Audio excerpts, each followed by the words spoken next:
இது வந்து ஒரு உரையாடல் மாதிரி ஆரம்பிப்போம். ஏன்னா நானே பேசிட்டே இருந்தேன்னா வந்து அது உங்களுக்கு வந்து புரியாது. குப்பை என்றால் என்ன? யாராவது சொல்லுங்க பார்ப்போம்.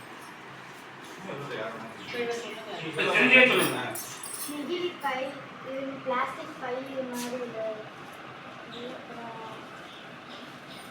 நம்ம சாப்பிட்ட கழிவுகள், அதுக்கப்புறம் வந்து நம்ம பயன்படுத்துகிற பொருட்கள், பழைய பொருட்கள், தேவையில்லாத பொருட்கள்.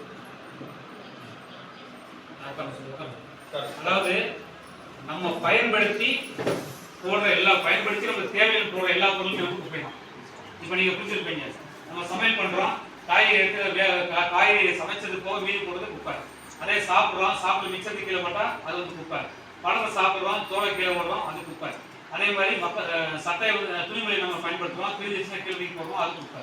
அதாவது மனிதர்கள் பயன்படுத்தி திருப்பி பயன்படுத்த முடியாம தூக்கி போடுற எல்லா பொருளுமே வந்து குப்பை தான். இந்த குப்பை இப்ப நம்ம எடுத்துட்டோம்னா நோயற்ற வாழ்க்கை குறைவற்ற சொல்லிட்டு இருக்காங்க. அப்ப நோய் இல்லாம வாழணும்னா இந்த குப்பை வந்து நம்மளுக்கு எவ்வளவு சவாலா இருக்கு அப்படின்னு உங்களுக்கு எல்லாமே தெரியும். சரியா? இப்ப குப்பை வந்து நம்ம ரெண்டா பிரிச்சுக்கிறேன். என்ன குப்பை சொல்லுங்க பார்ப்போம். குப்பை, மக்காத குப்பை. Right right. இப்ப மக்கும் குப்பை என்னன்னு சொல்லுங்க, மக்காத குப்பை என்னன்னு சொல்லுங்க.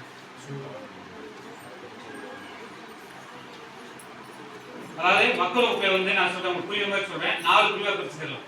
மக்கள் குப்பை வந்து காய்கறி கழிவுகள். அதாவது நம்ம சமையலுக்கு பயன்படுத்தும் முன்னாடி நம்ம அம்மாலாம் வந்து காய்கறி அறுவடை வச்சிருப்பா, அடுத்து காய்கறி சமையல் போய் மீதி போடுவாங்க பார்த்தீங்களா, அது வந்து காய்கறி கழிவுகள். அடுத்து வந்து உணவு கழிவுகள்னா சமைச்சிட்டு நம்ம சாப்பிட்டு மீதி போடுவோம்ல, இந்த ஹோட்டலாம் போடுறாங்க, சமைச்சது விற்க முடியாம கீழே தூக்கி போடுவாங்க, அந்த உணவு, அதுக்கு உணவு கழிவுகள். 4வது வந்து பழக்கழிவுகள். நம்ம பழம் சாப்பிடுவோம், தோலை போடுவோம், ஜூஸ் சாப்பிட்டு போடுவோம், அது வந்து பழக்கழிவுகள். 4வது வந்து இந்த தோட்டக்கழிவுகள் என்ன, தோட்டத்தில் வந்து அந்த மரங்கள்லாம் வந்து கிளையெல்லாம் கழிச்சு போடுவாங்க, புல்லுலாம் கட்டி போடுவாங்க, அதெல்லாம் வந்து தோட்டக்கழிவுகள். அந்த கழிவுக்கு நம்ம போக வேண்டாம், ஏன்னா அது வந்து தோட்டங்கள் இருக்கும், நிலத்துல போடாமல் வைக்கும். இப்போ வந்து காய்கறி கழிவுகள், உணவு கழிவுகள் வந்து வேக வைக்கப்பட்டது. இப்போ காய்கறி கழிவுகள் வந்து இப்போ நம்ம என்ன செய்யணும்னா குப்பையை வந்து நீங்க மக்கள் குப்பை, மக்காத குப்பை பிரிச்சிடணும்.